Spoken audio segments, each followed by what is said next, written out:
ये जो धरना है यहाँ पर जो मौजूद है लोग, डिपार्टमेंट के कुछ लोग देख रहे हैं, ऐसा लग रहा है कि मुसलमानों पे जुल्म हो रहा है। ये मुसलमान जो इकट्ठा हुए हैं, एक किसी मुसलमान के मसाइल को हल करने के लिए इकट्ठा हुए हैं, लेकिन ये बात गलत है। ये मुसलमान जो एक जगह आया है उलमाए किराम के क़यादत में, तो ये हमारी तारीख है। जब भी देश खतरे में होता है, जब भी मुल्क खतरे में होता है, तो उलमा की आवाज पे ये अव्वाम लब्बैक बोलती है।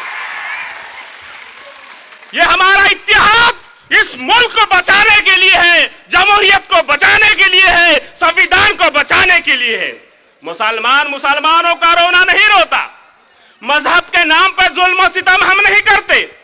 मजहब के नाम पर जुल्म और सितम हम नहीं करते। वफा के आड़ में सियासत हम नहीं करते। अरे जमी के कोक में भी जाते हैं तो गुस्ल करके वतन के मिट्टी को नापाक हम नहीं करते। अभी हमारे पास जितने भी धरने हुए भारत में, तो वो धरने किसके खिलाफ हो रहे थे? भीड़ तंत्र के खिलाफ हो रहे थे। लेकिन भीड़ कौन सी है? भीड़ की शनाख्त कोई नहीं कर रहे। ये गोरक्षक, ये अल्फाज कहां से आया? ये गोरक्षक अल्फाज कोई आरएसएस, सनातन और ये कोई गुंडे मवाली की देन नहीं है। जब गाय की सुरक्षा का मसला यहां इस मुल्क में पेश आया था, तो ये लोग खुद परेशान थे गाय का मसला हल कैसा करना। 1994 में जो कानून बनाया गया, गो हत्या प्रतिबंधक कायदा, तो उससे पहले 1977 में नागपुर में कॉन्फ्रेंस ली गई।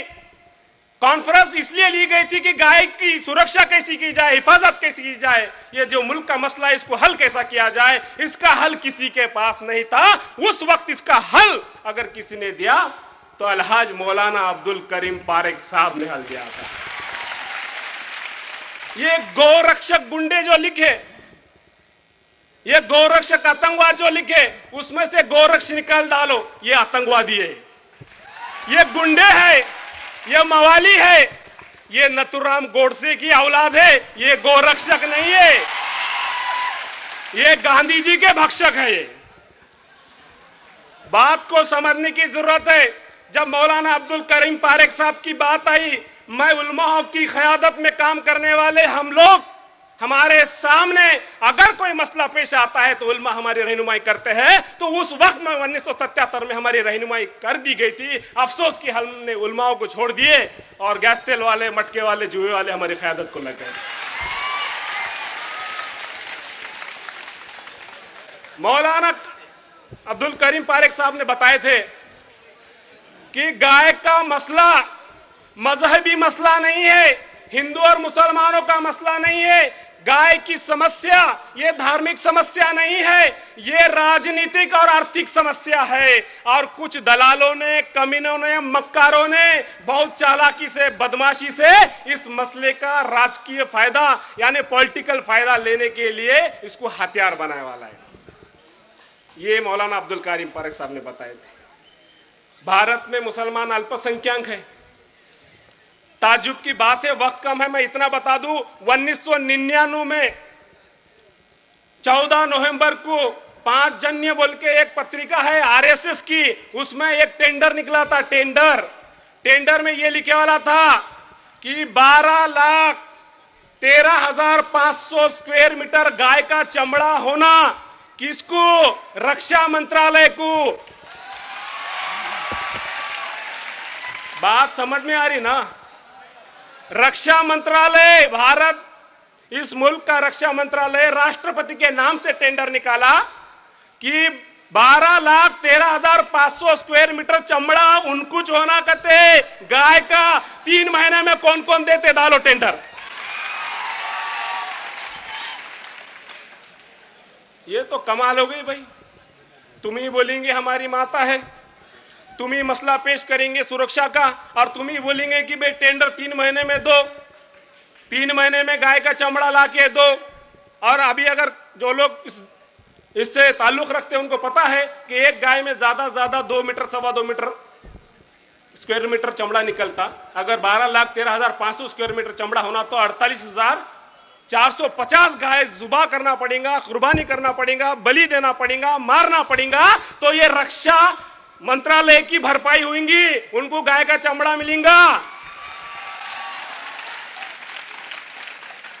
बात समझने की ये है कि मसला गाय का नहीं है, ये बात को आप समझो। मेरे पास वक्त कम है, 3 मुद्दों पे बात करूंगा। ये लोग हर बारी को नया डिश हमको लाके देते, हम वही डिश खाते बैठते। पहले आतंकवाद का मसला लाके दिए। 2006 में मैंने पढ़ा था, लोकमत में लिखे आला था कि भारत में इंडियन मुजाहिदीन के 10,000 सेंटर है, 10,000। अरे दवाखाने नहीं है भाई भारत में इतने सरकारी, मजाक कर रहे तुम। बाद में इंडियन मुजाहिदीन गायब हो गए। करकरे साहब ने जैसा प्रज्ञा सिंह ठाकुर, कर्नल पुरोहित, रमेश उपाध्याय, दयानंद पांडे को पकड़े, उसके बाद इंडियन मुजाहिदीन गायब, उसके सेंटर गायब। फिर नया नया मसला लेके आ रहे एक के बाद। फिर भारत माता की जय लाए मसला। अब कुछ लोग बोल रहे भारत माता की जय बोलो, कुछ बोल रहे हम नहीं बोलते। मेरे ये समझ में नहीं आ रहा, पहले तय तो करो माता है या नहीं है। पर माता है तो तय करो। 1947 की पहले हमारी माता कितनी बड़ी थी। पाकिस्तान भी माता में था, बांग्लादेश भी था, श्रीलंका भी था। फिर उनको खाला जान बोलना, पुप्पू जान बोलना, बाजी बोलना।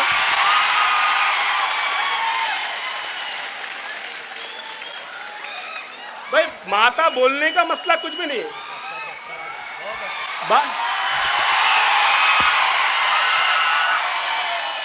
अब तुम बोलेंगे भाई चलो भारत माता को माता बोलेंगे, और पाकिस्तान की दुश्मनी करे तो खाला से दुश्मनी क्यों करेंगे? बांग्लादेश से दुश्मनी क्यों करेंगे?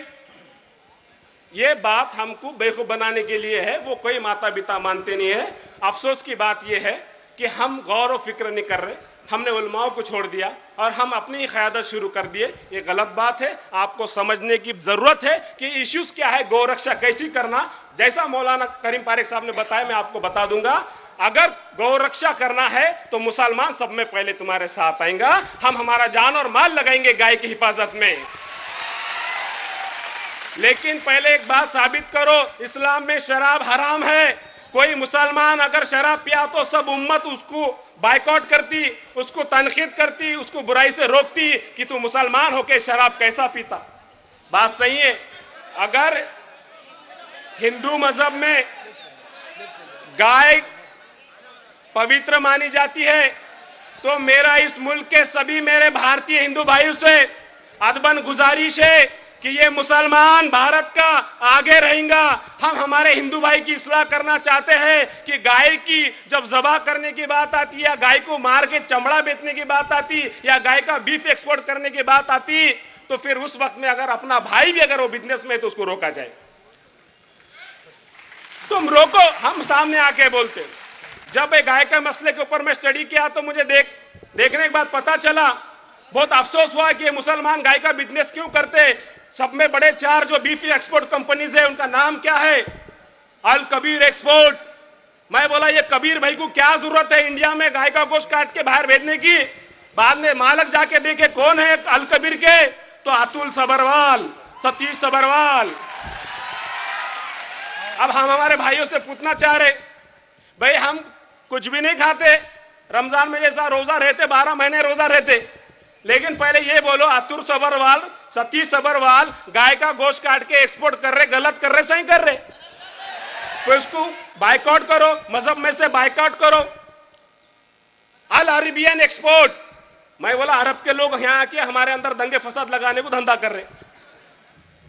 बाद में मालूम करे अरेबियन एक्सपोर्ट का मालिक कौन है, तो आदरणीय श्रीमाननीय परम पूज्य सुनील कपूर साहेब। इनको क्यों नहीं बोलते भाई? जितने मुसलमानों को मारा गया शक के ऊपर मारा गया। मारकंडे काटजू ये जस्टिस है, उन्होंने बोल रहे कि गाय का गोश्त मैं खातू, मारो ना भाई, हम पत्थर देते, डालो उसके सिर में। ऋषि कपूर बोल रहे हैं कि मैं गाय का गोश्त खातू, नहीं मारते, घर नहीं मालूम, हम बताते एड्रेस। तो बात को समझने की है कि तुमको बेवकूफ बनाया जा रहा। मैं थोड़े में अपनी बात खत्म करूंगा। लश्कर-ए-तोयबा जिन्होंने 26/11 को आतंकवादी हमला किया, ऐसा वो लोग बताते हैं, वही लश्कर-ए-तोयबा का सरगना कश्मीर में पकड़ेगा शर्मा। अब हमको क्या मालूम अजमल कसाब है कि अरुण शर्मा है वो? तुम बोले पाकिस्तान का है, पाकिस्तान बोला हमको नहीं मालूम, फिर किसका बेटा है कौन बोलेगा? बात को समझो, हमको बेवकूफ बनाया जा रहा। मैं बात ये बताना चाह रहा था, 26/11 का हमला हुआ आतंकवादी बताने के वास्ते, और यहाँ पे भारत का कोई मुसलमान आतंकवादी नहीं है। भारत का इतिहास देख लो तुम, शिवाजी महाराज से लेके महात्मा फुले से लेके संत तुकाराम से लेके कोई ये नहीं बोला मुसलमानों भारत माता की जय बोलो, कोई नहीं बोला, क्योंकि मुसलमान उनके साथ थे। बात को समझने की बात है कि यहाँ के तारीख में मुसलमान साथ थे, तो ये क्यों किया जा रहा? ये इसलिए किया जा रहा कि मुल्क पे जब खतरा पैदा होता ये मुसलमान बीच में आ जाता, ये मुसलमान को हटाने के लिए डराया जा रहा। तो तुम्हारे सामने दो ऑप्शन है, तुम एक तो मुख्तार अब्बास नकवी बन के रहो, या फिर टीपू सुल्तान रहमतुल्लाह अलैह के जैसा इस मुल्क को बचाने का शहीद हो जाओ। ये हमारा मसला है। एक बात पे अपनी बात खत्म करता हूं कि ये हमारा इशू नहीं है। इस मुल्क को बचाने के लिए यहाँ के ओबीसी लोगों को साथ में लेके हमारे को देखो, आतंकवाद के ऊपर मैं दो बात करना चाहूंगा। ये जो मसला है हमको भटकाने के वास्ते मसला है। अब हम ये चाह रहे कि आतंकवादी हमले की बात कहां से आई, पहला आतंकवादी हमला कहां पे हुआ? इजराइल का नामो निशान तुम देखेंगे, इजराइल ये देश 1945 के पहले वर्ल्ड के नकाशे में कहीं नहीं था। 1941 से लेकर 47 में वहां पर वहां की यहूदी आतंकवादी संगठना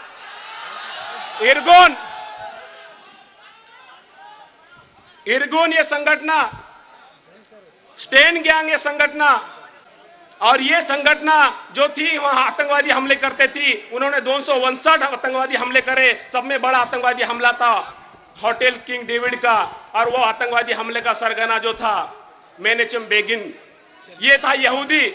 और इन्होंने आतंकवादी हमले करा था मुसलमान के कपड़े पहन के, कि लोगों को मालूम होना मुसलमान आतंकवादी हमले करते। तो मैं ये बताना चाह रहा, आतंकवाद के नाम पे मुसलमानों की ड्रेसिंग करके आतंकवादी हमले यहूदी करते थे। वही तरीका अपनाया नथुराम गोडसे ने।